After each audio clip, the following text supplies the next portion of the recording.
What you just said just reminded me of like one of the popular philosophical quotes. I forget who it's by, but it says, "I think, therefore I am." You know, Mm-hmm.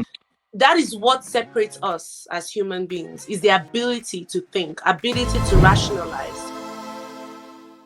So for me, that's what the self-actualized is about. Yeah.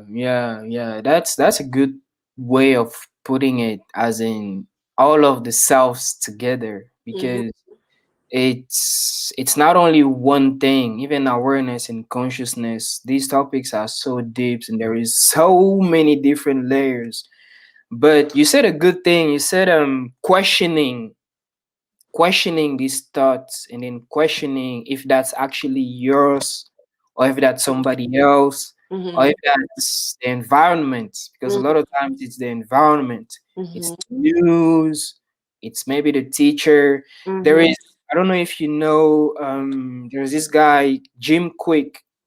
He's one of the top brain teacher, and he actually, I think that's his first book, if I don't know for sure. But he recently had a book called Limitless, where he kind of talks about, I have it somewhere here.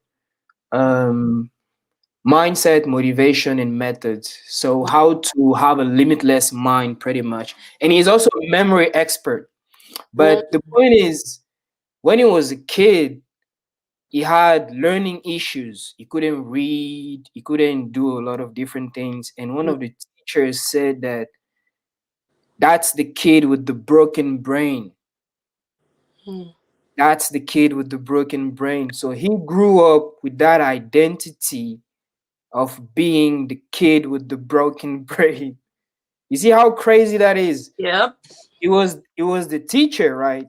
It wasn't his idea, Mm-hmm. wasn't from whatever. It was Mm-hmm. just the environment. And Mm-hmm. unfortunately, as a kid, which a lot of us, all of us, in some ways, have had these ideas from Mm-hmm. somebody. So he grew up with that, struggled with that, and then eventually overcame it. But Right. that's very powerful. Right. That ability of questioning. Even also Tony Robbins says, thinking, it's asking yourself questions. So I always say, always try to ask yourself these questions. Even when somebody tells you something, Mm-hmm. always question it. Is that really true? That really true. Is that who I am? Right. Where's the truth in that?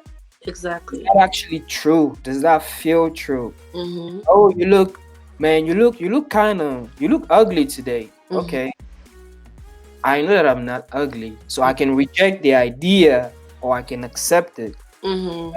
If you don't question Mm-hmm. directly, just like the broken brain, you just take the Mm-hmm. idea and then it Mm-hmm. becomes your identity, and then it becomes, obviously you can overcome it, and then we'll talk a little bit about how to do that. Right, exactly. And what you just said just reminded me of like one of the popular philosophical quotes. I forget who it's by, but it says, "I think, therefore I am." You know, Hmm. that is what separates us as human beings, is the ability to think, ability to rationalize, cause chaos or anything you like. But what you can control is how you react towards it, and knowing when to leave the room, and knowing when enough is enough. So but yeah, I absolutely agree with what you said.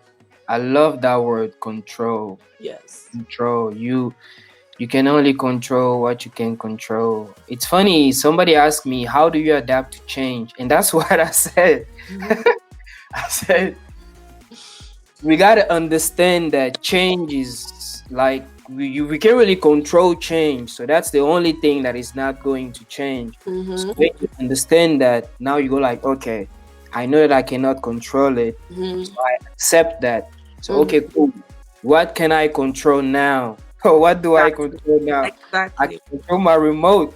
So if I don't want to watch CNN today, I don't have to, Mm-hmm. right? Yeah, So I, it's like the popular quote, change is the only constant thing. And even when I talk about self-actualization,